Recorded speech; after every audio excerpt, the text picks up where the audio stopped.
Enfant à cet âge-là, innocente, Ouais.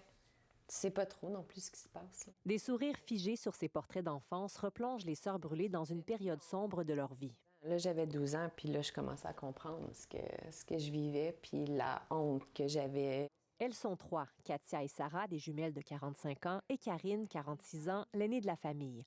Leur père a abusé d'elle pendant des années. L'inceste, ça pourrit une famille. Tu t'en sors pas, ta famille ne ressort pas après une histoire comme ça, indemne. Seules Katia et Karine se sont engagées dans un processus judiciaire pour faire condamner leur père, Denis Brûlé. Sarah voulait préserver sa famille et n'avait pas la force de replonger dans des souvenirs si douloureux.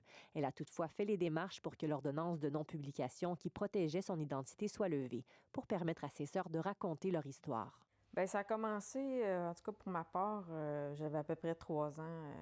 C'est quand ils venaient nous border le soir, des attouchements. Plus que les années avançaient, plus que les abus étaient pires.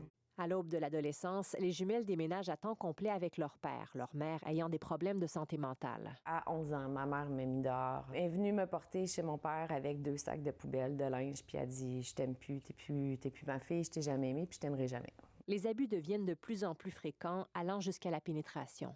On n'avait pas de maman, fait qu'il y a eu l'image du bon père qui s'occupait bien de ses enfants, puis oh mon Dieu, une chance qu'ils l'ont eu, tu sais, une chance qu'ils ont eu leur père, une chance que... Mais non, c'est pas ça qu'on vivait. Là. Leur adolescence est assombrie par des épisodes dépressifs, des idées suicidaires, des problèmes de comportement et de consommation. C'est un mal-être, là, c'est en dedans, là. Les abus cessent le jour où la sœur jumelle de Katia se confie à un membre de l'équipe médicale qui la suit. Sarah avait développé d'importants troubles alimentaires. Moi, j'avais 16 ans, puis ça a cessé parce que la DPJ est arrivée dans ma vie suite à une plainte qui a été faite à l'hôpital. Ma sœur était hospitalisée à ce moment-là. Les jumelles n'ont pas été retirées de leur milieu. L'hospitalisation de Sarah a duré de longs mois et Katia a déménagé de son propre gré en appartement à Québec, où vivait déjà Karine depuis un moment. Maintenant, ça arriverait dans une famille, la police, c'est directement une plainte. Là. Mais dans ce temps-là, c'était pas comme ça. Les sœurs gardent un souvenir traumatisant de leur expérience avec la DPJ. Le travailleur social qui était attitré à la plainte est devenu quasiment ami avec mon père et ça allait déjeuner. Il m'avait fait faire une ligne de vie à partir du moment des agressions jusqu'en 96. Qu'est-ce qui s'est passé? Quels sont les gestes qui ont été posés? Quels sont... Puis à la fin de la rencontre, il m'a dit, tu sais, vous êtes chanceuse, au moins ça a été fait dans l'amour. Parce qu'il y a des gens qui vivent ça dans la violence, puis mais c'est violent, c'est des gestes qui sont d'une violence extrême. En février 2023, le jour de son anniversaire, Katia se décide à porter plainte contre son père. Denis Brûlé est arrêté dans les semaines qui suivent. Karine se rend à son tour à la police. Le fait d'être ensemble, ça m'a donné des ailes. Là. Denis Brûlé a plaidé coupable aux accusations portées contre lui, dont inceste et agression sexuelle. Il a été condamné à 5 ans de prison. Il a tout livré. Il n'a pas nié ce qu'il a fait. Même si Sarah est restée à l'écart du processus judiciaire, elle tenait la main de sa sœur jumelle lors des observations sur la peine, une étape où les victimes peuvent s'exprimer. J'ai dit les conséquences, que c'est à grand coup de dépression et de tentative de suicide que j'essaie de passer au travers. Puis que j'y remettais ce qui lui appartenait, parce que c'est pas... Tu sais, ça, c'est pas à moi. Moi, je te remets ce qui t'appartient, tu t'en vas en prison avec ça, c'est plus moi qui est en prison.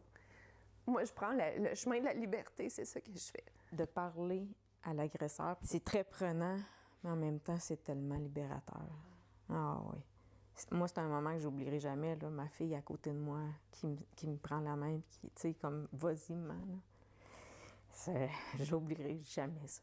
Du dépôt de la plainte à la condamnation, Karine et Katia se sont senties crues et écoutées par tous les intervenants rencontrés. Maître Marie-Ève Faneuf est la procureure aux poursuites criminelles et pénales qui les a accompagnés. C'est sûr que j'encourage n'importe qui désire s'impliquer dans une démarche comme celle-là à le faire. On fait vraiment tout ce qu'on peut là, pour accompagner le mieux possible les victimes.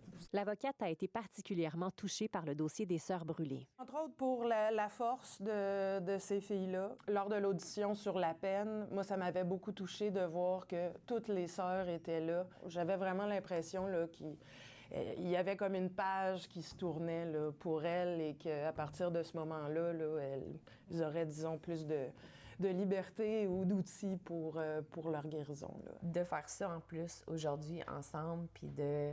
Ça vient boucler la boucle, en tout cas. Les sœurs rêvent désormais de paix et de douceur. Il y a encore des journées difficiles, mais l'avenir apparaît beaucoup plus lumineux. Je pense qu'on est sur la bonne voie. Je pense qu'on est... Je pense qu'on est là. Ici Marie-Hélène Rousseau, Radio-Canada, Sherbrooke.